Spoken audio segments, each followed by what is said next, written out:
Asia cup খেলতে আসার আগে বাংলাদেশ দল দীর্ঘদিন নাথান কেলির তত্ত্বাবধানে ফিটনেস ট্রেনিং করেছে। জুলিয়ান উডকে নিয়োগ দেওয়া হয়েছিল টাইগার ব্যাটারদের পাওয়ার হিটিং দক্ষতা বাড়ানোর জন্য, কিন্তু এশিয়া কাপে এসে দৃশ্যমান তেমন কিছুই দেখা যায়নি।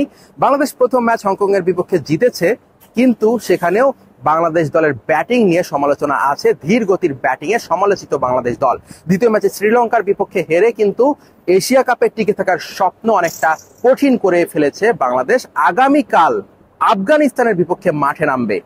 এই আফগানিস্তান কিন্তু বেশ শক্তিশালী দল এই মুহূর্তে টি-20-তে। হেড টু হেড বিচারেও বাংলাদেশের থেকে আফগানিস্তান এগিয়ে আছে। 12 ম্যাচ খেলেছে দুই দল, তার মধ্যে আফগানিস্তান জিতেছে 7টিতে, বাংলাদেশ 5টিতে। আর এই সংযুক্ত আরব আমিরাত কিন্তু রশিদ খানদের হোম গ্রাউন্ড, তাদের দেশে খেলা হয় না, তারা কিন্তু বছরের পর বছর ধরে এখানেই খেলে থাকে। তবে বাংলাদেশের জন্য একটা স্বস্তির বিষয়, সেটা হচ্ছে আবুধাবিতে খেলা। যেহেতু আবুধাবিতে খেলা, আবুধাবির উইকেট কিন্তু অনেকটা পেসাররা সহায়তা পায়, স্পিনাররা কম সহায়তা পায়।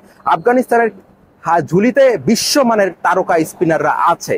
তো এই বিষয়টা বাংলাদেশ দল চাইবে কাজে লাগাতে, কারণ বাংলাদেশ দলের হাতে কিন্তু ভালো ভালো পেসার তাসকিন আহমেদ, তানজিম সাকিব, সাইফুদ্দিন, শরীফুলের মতো পেস বোলাররা আছে, মুস্তাফিজ আছে। তারা যদি ভালো করতে পারে সেক্ষেত্রে বাংলাদেশের কিন্তু একটা সম্ভাবনা থাকবে। বাংলাদেশ যদি আফগানিস্তানের সাথে জিতেও যায় সেক্ষেত্রেও কিন্তু বাংলাদেশ যে পরের রাউন্ডে চলে যাবে তা নয়। রান রেটের একটা হিসেব নিকেশ আছে, আফগানিস্তানকে আবার শ্রীলঙ্কার সাথে হারতে হবে।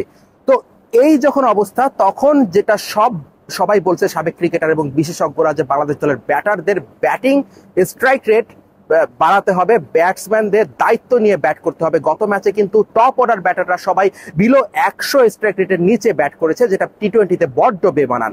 তবে বাংলাদেশ আফগানিস্তানের সাথে কিন্তু এই আগামীকাল যে ম্যাচ খেলবে তারপরেও একটা সংযুক্ত আরব আমিরাতের আফগানিস্তান বাংলাদেশের দ্বিপাক্ষিক একটা সিরিজ আছে, সেটা নিয়ে বাংলাদেশ দল এই মুহূর্তে ভাবছে না। আগে বাংলাদেশের সবচেয়ে ভাবনার বিষয়টা হচ্ছে আগামীকালকের যে ম্যাচ, সেটা আফগানিস্তানকে হারিয়ে এশিয়া কাপের স্বপ্ন কিছুটা হলেও টিকিয়ে রাখা। অনিক জাবের, মাছরাঙা সংবাদ, আবুধাবি, সংযুক্ত আরব আমিরাত।